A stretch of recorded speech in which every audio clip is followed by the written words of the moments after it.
During the 60s, while Vietnam raged, he received 5 draft deferments, something later detractors were quick to note.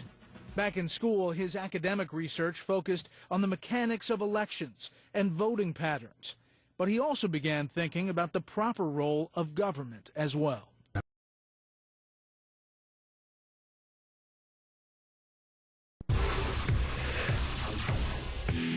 Welcome back to Fox News reporting. Dick Cheney revealed.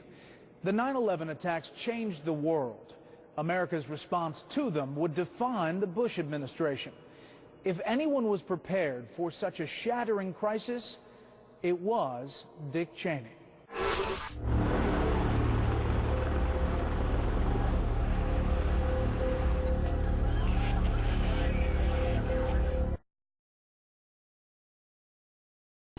Next, the administration set its sights on Iraq, where a dangerous foe was believed to be building weapons of mass destruction, harboring terrorists, and violating UN sanctions.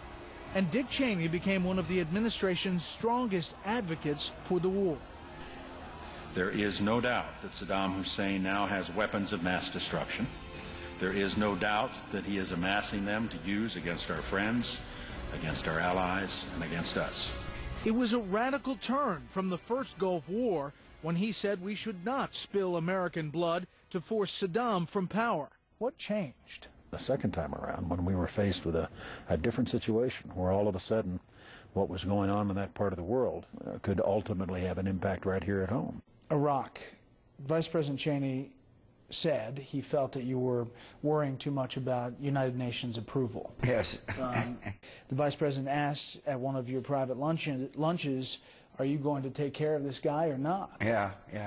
Well, there was an impatience, and I was doing everything I could to avoid the use of the military.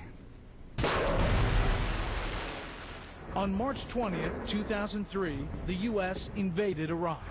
3 weeks into the war, Saddam Hussein fled Baghdad. Dramatic success on the battlefield kept the public solidly behind Bush's global war on terror. That effort included a host of non-military measures to protect America from further terrorist attacks. Eavesdropping on terrorists' phone calls, tracking their money, locking them up indefinitely at Guantanamo Bay, using enhanced interrogation techniques on a few terrorist leaders to make them talk. It added up to an extraordinary assertion of presidential powers, aggressively pushed by Vice President Cheney and his staff. The power of commander-in-chief is the power to win a war. It was not and is not an unusual view, Dick Cheney's view of the president. It's the traditional view of the extent, and it certainly has its limits. One of the first major decisions was to try But Cheney's critics increasingly depicted him as a secretive schemer who was using the war as an excuse to shred the Constitution. To them, his Secret Service code name, Angler, was all too apt. You love fishing, and they say you're the angler in more ways than one. Is there some truth to that? Well, the Secret Service came up with a code name, so I didn't, maybe the code name I had in the Ford administration was backseat. Maybe I should go back to that one. As the 2004 election approached, Cheney was willing to do more than take a back seat. He was willing to step aside for a new running mate. He offered to step down in 2004. He did. I was impressed that that the vice president during a luncheon would say, if you think you can strengthen the ticket, I will move on, no hard feelings. It was a very noble gesture on his part. Every vice president ought to do that for the president. But you gave it thought? Of course. I mean, absolutely. President Bush largely stayed silent while President Obama blamed his administration for the country's ills. Dick Cheney, not so much. When President Barack Obama took office in January 2009, Vice President Dick Cheney became Private Citizen Dick Cheney.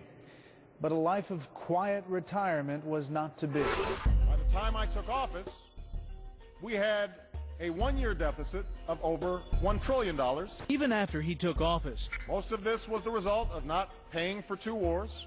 President Barack Obama continued to use his predecessor as a punching bag.